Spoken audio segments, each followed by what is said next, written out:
Hi everyone. శ్రీలంకతో series తర్వాత long gap తీసుకున్న టీమిండియా మళ్ళీ గ్రౌండ్లో ఎప్పుడు అడుగు పెడుతుంది, ఎప్పుడు మళ్ళీ మ్యాచ్లు మొదలవుతాయి, ఏ టీంతో ఏ సిరీస్లు ఉన్నాయనే పూర్తి వివరాలు ఇప్పుడు తెలుసుకుందాం. వీడియోలోకి వెళ్లే ముందు ఒక చిన్న రిక్వెస్ట్.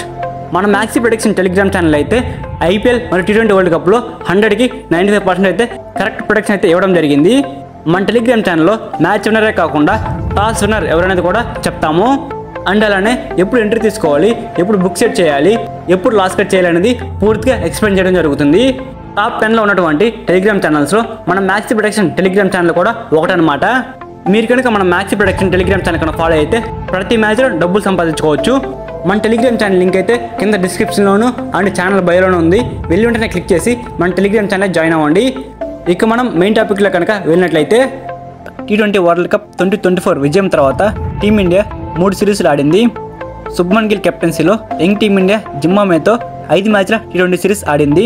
ఆ తర్వాత శ్రీలంక పర్యటనకు వెళ్లి సూర్యకుమార్ యాదవ్ కెప్టెన్సీలో 3 టీ20 సిరీస్ అండ్ రోహిత్ శర్మ కెప్టెన్సీలో 3 వన్డేల సిరీస్ ఆడింది.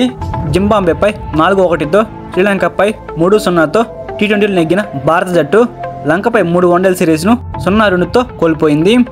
ఈ నెల 7న లంకతో చివరి వన్డే ముగిసింది. ఆ తర్వాత భారత ఆటగాళ్లు ఇండియాకు వచ్చేశారు. అయితే మళ్ళీ టీమిండియా ఎప్పుడు క్రికెట్ ఆడుతుంది, ఏ టీంతో సిరీస్ ఉన్నాయని క్రికెట్ అభిమానులు తెగ సెర్చ్ చేస్తున్నారు. ప్రస్తుతం టీమిండియా ఆటగాళ్లకు ఫుల్ రెస్ట్ దొరికింది. ఎందుకంటే మరో 40 రోజుల వరకు ఎలాంటి మ్యాచ్లు లేవు. సెప్టెంబర్ 19 నుంచి మళ్ళీ టీమిండియా బరిలోకి దిగనుంది. ఆ తర్వాత వరుసగా సిరీస్లు ఉన్నాయి.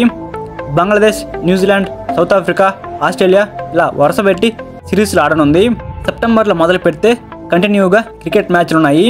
ఈ బిజీ షెడ్యూల్తో క్రికెట్ అభిమానులకు పండగ అని చెప్పాలి. మరి ఏ సిరీస్ ఎప్పుడుందో ఇప్పుడు వివరంగా తెలుసుకుందాం. ముందుగా బంగ్లాదేశ్తో 2 టెస్ట్ సిరీస్ ఆడబోతుంది. సెప్టెంబర్ 19 నుంచి అక్టోబర్ 1 వరకు ఈ 2 టెస్టులు ఉండబోతున్నాయి. ఆ తర్వాత బంగ్లాదేశ్తో 3 టీ20ల సిరీస్ ఆడబోతుంది. ఈ మ్యాచ్లు అయితే అక్టోబర్ 6 నుంచి అక్టోబర్ 12 వరకు జరగబోతున్నాయి. బంగ్లాదేశ్తో ముగిసిన తర్వాత న్యూజిలాండ్తో 3 టెస్ట్ సిరీస్లు ఆడబోతుంది. ఇవి వచ్చేసి అక్టోబర్ 16 నుంచి నవంబర్ 5 వరకు జరగబోతున్నాయి. ఆ తర్వాత సౌత్ ఆఫ్రికాతో 4 టీ20ల సిరీస్ ఆడబోతుంది. ఈ మ్యాచ్లు అయితే నవంబర్ 8 నుంచి నవంబర్ 15 వరకు జరగబోతున్నాయి. ఆ తర్వాత ఆస్ట్రేలియాతో 5 టెస్టుల సిరీస్ ఆడబోతుంది. ఈ మ్యాచ్లు అయితే నవంబర్ 22 నుంచి జనవరి 7వ తేదీ వరకు ఆడబోతుంది. ఇలా వరుసగా అయితే టీమిండియాకి సిరీస్ అయితే ఉన్నాయి. ఈ సిరీస్లు ముగిసిన తర్వాత ఫిబ్రవరిలో ఛాంపియన్స్ ట్రోఫీ అయితే ఆడబోతున్నారు. ఆ ఛాంపియన్స్ ట్రోఫీ ముగిసిన తర్వాత ఐపీఎల్ అయితే జరగబోతుంది. ప్రజెంట్ అయితే టీమిండియా ప్లేయర్స్ అందరికీ కూడా 40 రోజులు అయితే రెస్ట్ దొరికింది. సెప్టెంబర్ 19 నుంచి అయితే బంగ్లాదేశ్తో టెస్ట్ సిరీస్ ఆడబోతుంది. ఈ సిరీస్ అన్నిటికీ సంబంధించిన అప్డేట్స్తో పాటుగా మ్యాచ్ యొక్క ప్రెడిక్షన్స్ అనేవి మన టెలిగ్రామ్ ఛానల్లో పోస్ట్ చేస్తుంటాము. మన టెలిగ్రామ్ ఛానల్ మీరు ఇంకా ఫాలో అవ్వకపోయింటే టెలిగ్రామ్ ఛానల్ లింక్ అయితే ఈ వీడియో డిస్క్రిప్షన్లోను అండ్ ఛానల్ బయోలోనూ ఉంది. వెళ్ళి వెంటనే క్లిక్ చేసి మన టెలిగ్రామ్ ఛానల్ జాయిన్ అవ్వండి. Thank you for watching my video. Have a nice day guys.